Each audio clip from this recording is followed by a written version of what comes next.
आज का हमारा टॉपिक है इस वीडियो का अंडरस्टैंडिंग अरिथमेटिक प्रोग्रेशन। हम एक एग्जाम्पल से समझेंगे। हम एक जार लेंगे और उसके अंदर एक कॉइन डालेंगे और मान लीजिए इसके बाद हम एक और जार लेते हैं, जार नंबर 2, और उस जार के अंदर हम 3 कॉइन्स डालते हैं। ये चीज़ें हम कंटिन्यू करते रहेंगे। मैं जार 3 लूँगा और जार 3 के अंदर मैं 5 कॉइन्स डालूँगा। आपको थोड़ा बहुत पैटर्न समझ में आ रहा होगा कि हर एक जार में नंबर ऑफ कॉइन्स बढ़ते जा रहे हैं और जार नंबर 4 में 7 कॉइन्स होंगे। तो नंबर ऑफ कॉइन्स को अगर आप देखेंगे तो पहले 1 कॉइन, फिर 3, फिर 5, फिर 7 और जार नंबर 5 में 9 कॉइन्स। तो जब नंबर्स को ऐसे किसी सीक्वेंस में लिखा जाता है जहाँ पे वो रेगुलरली बढ़ते जाते हैं तो इसे अरिथमेटिक प्रोग्रेशन कहते हैं। यहाँ पे हर एक नंबर के बीच में 2 कॉइन्स का डिफरेंस है। तो ऐसे सीक्वेंस को क्या कहेंगे? Arithmetic progression. अच्छे से समझने के लिए एक और एग्जाम्पल ले लेते हैं। यहाँ पे पहला सीक्वेंस देखिए, 35, 40, 45, 50। ये सारे नंबर्स के बीच में जो गैप है वो 5 का है, इक्वल गैप्स है, तो ये AP है। सेकंड देख लीजिए, वहाँ पे नंबर्स कंटिन्यूसली डिक्रीज हो रहे हैं, तो ये भी AP है क्योंकि सबके बीच में गैप्स इक्वल है। थर्ड सीक्वेंस में नंबर्स के बीच में जो गैप है वो 0 है, तो ये भी AP है। लेकिन फोर्थ सीक्वेंस में गैप्स इक्वल नहीं है। आप देखेंगे 1 और 3 में 2 का गैप है, 3 और 9 में 6 का गैप है, तो गैप्स इक्वल ना होने की वजह से ये AP नहीं है। आखिरी वाला प्रोग्रेशन भी है, वो भी AP है बिकॉज सबके बीच में इक्वल गैप्स है। अगर आप किसी भी 2 नंबर को सब्ट्रैक्ट करेंगे तो आंसर A आएगा। तो किसी भी AP का जो फर्स्ट टर्म होता है उसे A कहते हैं। तो आप देखेंगे फर्स्ट सीक्वेंस का A 35 है, सेकंड का A 7 है, थर्ड का A 2 है और आखिरी वाले का A है।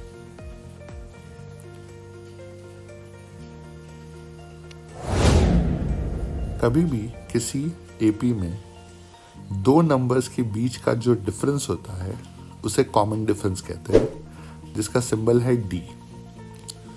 तो अगर आप 40 - 35 करेंगे या 45 - 40 करेंगे या 50 - 45 करेंगे, किसी भी 2 नंबर्स के बीच का डिफरेंस अगर आप निकालेंगे, पीछे वाला नंबर माइनस उसके आगे वाला नंबर, तो यहाँ पर डिफरेंस सबका 5 आएगा। सेकेंड सीक्वेंस में भी देख लीजिए, 4 - 7 हो या 1 - 4 हो या -2 - 1 हो, सबका आंसर सेम है। कॉमन डिफरेंस सबका -3 है। तो किसी भी AP में कॉमन डिफरेंस हमेशा सेम होगा और कॉमन डिफरेंस फाइंड करने का तरीका होता है पीछे वाला नंबर माइनस उसके जस्ट आगे वाला नंबर, और AP का जो फर्स्ट टर्म होता है वो हमेशा A होता है। तो हमने 2 टर्म समझे, A किसे कहते हैं और D किसे कहते हैं। A is the first term of AP, D मतलब कॉमन डिफरेंस। D ढूंढने के लिए पीछे वाला नंबर माइनस उसके आगे वाला नंबर को करेंगे।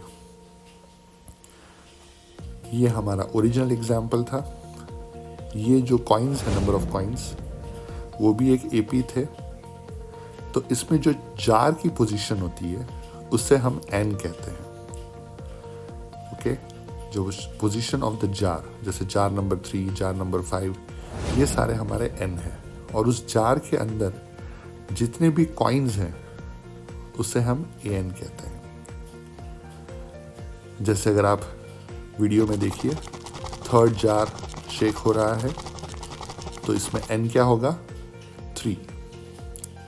और उस जार में कितने कॉइन्स थे? 5। तो हमारा AN जो है वो 5 हो जाएगा। फिर से देखिए कौन सा जार शेक हो रहा है। यस, तो हमारा N क्या होगा? 5 और AN क्या होगा? 9। अब फिर से एक बार देखिए कौन सा जार शेक हो रहा है। यस, तो अब हमारा N होगा 2 और उस जार में कितने कॉइन्स थे? 3। तो हमारा AN जो है वो 3 होगा। तो इस तरह से हमें N और AN पता लग सकते हैं। हम फिर से एक एग्जाम्पल देख लेते हैं समझने के लिए। इस अरिथमेटिक प्रोग्रेशन में पहले तो हमें यह देखना पड़ेगा कि ये अरिथमेटिक प्रोग्रेशन है क्या नहीं। तो हम कैसे पता लगाते हैं? हम सबके बीच नंबर्स के बीच का गैप्स देखते हैं। तो हम 75 माइनस 68 करेंगे, 82 माइनस 75, पीछे वाले नंबर को माइनस करेंगे आगे वाले नंबर से, और हम देखेंगे कि क्या सब में गैप्स इक्वल हैं या नहीं। तो यस, सारे नंबर्स के बीच में गैप्स इक्वल है। तो कॉमन डिफरेंस इज सेम, और वो कितना है? 7। तो क्योंकि सब में गैप्स इक्वल है तो ये एक AP है। इसके बाद हम देखेंगे कि इसका पहला टर्म क्या है। तो पहले टर्म को क्या कहते हैं? A। तो इस AP का पहला टर्म है 68। सो A इज इक्वल टू 68। फिर हम देखेंगे कॉमन डिफरेंस कितना है। तो वो तो हमने ढूंढ ही लिया था, 7। अब अगर कोई पूछे कि फोर्थ टर्म इस AP का 89 है, तो जब मैं कहता हूं फोर्थ टर्म, तो 4 जो है वो N होता है, क्योंकि वो उसकी पोजीशन है।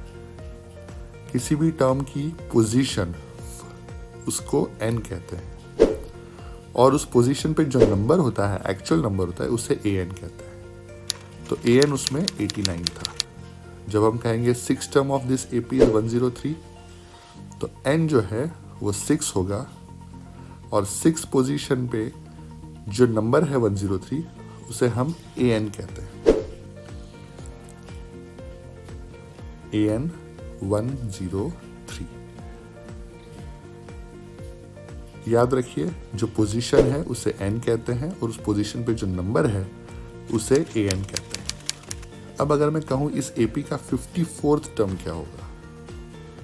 54th टर्म मतलब N हमारा 54 होगा, और AN जो है वो हमें ढूंढना पड़ेगा, हमें दिया नहीं है। तो ये तो कोई सेंस वाली बात नहीं है कि हम 54 टर्म तक सारे नंबर्स लिखते जाएं। ऐसे सिचुएशन में हमें एक फॉर्मूला दिया है। Formula AN is equal to A plus N-1 into D। हम इस फॉर्मूला से A, D और N की वैल्यूज पुट करके हम AN की वैल्यू ढूंढ सकते हैं। तो हमें पता है कि हमारा A 68 है, D 7 है और N 54 है। हमें सिर्फ इस वैल्यू में, इस फॉर्मूला में वैल्यूज पुट इन करनी है।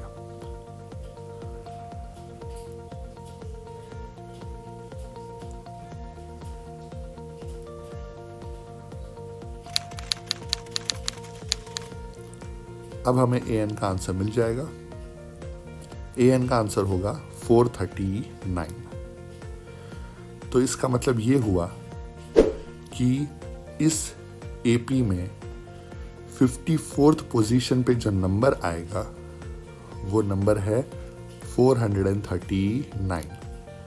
तो इस तरह से हम किसी भी पोजीशन का नंबर पता लगा सकते हैं by this simple formula AN is equal to A plus N-1 into D।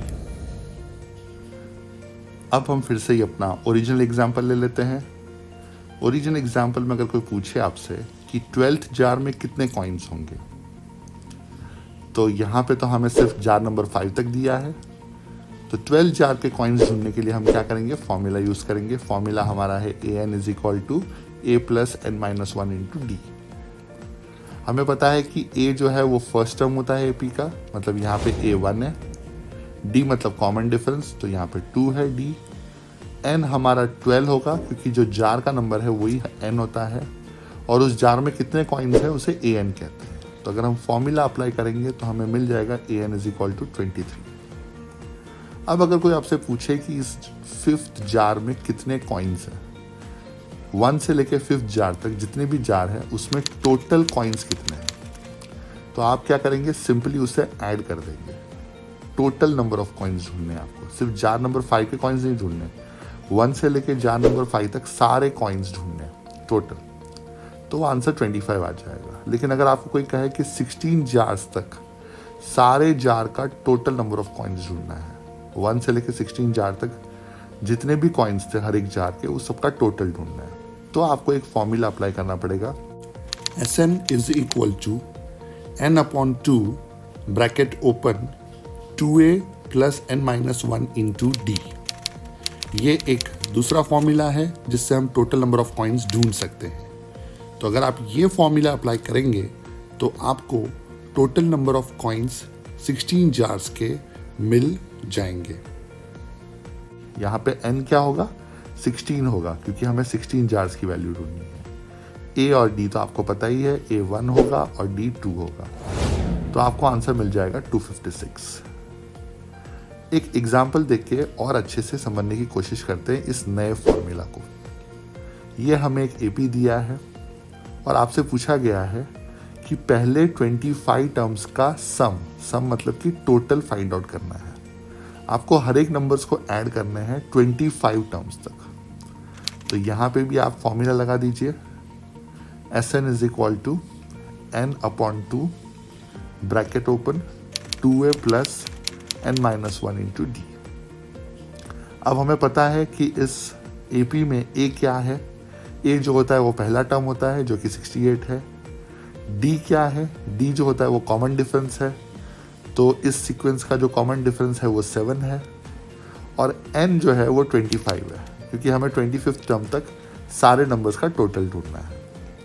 तो अगर आप ये सारी वैल्यूज इस फॉर्मूला में डाल देंगे तो आपको टोटल मिल जाएगा। तो हमारा जो Sn है उसकी वैल्यू है 3800। अगर AP में लास्ट टर्म दिया हो तो आपका फॉर्मूला थोड़ा सा चेंज हो जाएगा। आपको फॉर्मूला यूज करना है Sn is equal to n upon 2 bracket में a प्लस l। l मतलब कि AP का आखिरी टर्म। तो ये फॉर्मूला सिर्फ तभी यूज करना है जब आपको लास्ट टर्म दिया हो। अब फिर से इसको एक बार रिवाइज कर लेते हैं। हमने रिवीजन में ये देखना है कि हमने क्या क्या पढ़ा है। जो पहला टर्म होता है AP का उसे a कहते हैं। किसी भी दो टर्म्स के डिफरेंस को d कहते हैं, कॉमन डिफरेंस।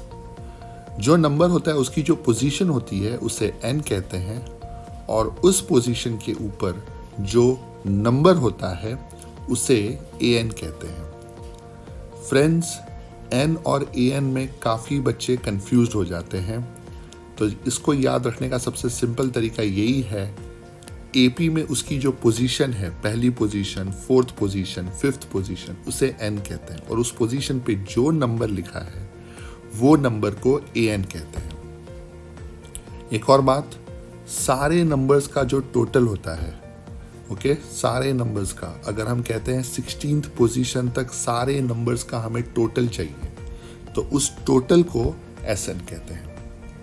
तो ये था पूरा कॉन्सेप्ट। इसके अलावा कुछ फॉर्मूलाज हैं जो आपको याद रखने हैं। सिर्फ 3 फॉर्मूलाज हैं। पहला formula an is equal to a plus n minus 1 into D.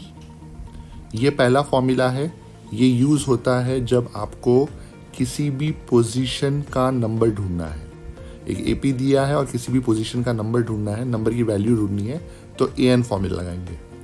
दूसरा फॉर्मूला है Sn is equal to n upon 2 bracket open 2a plus n minus 1 into D.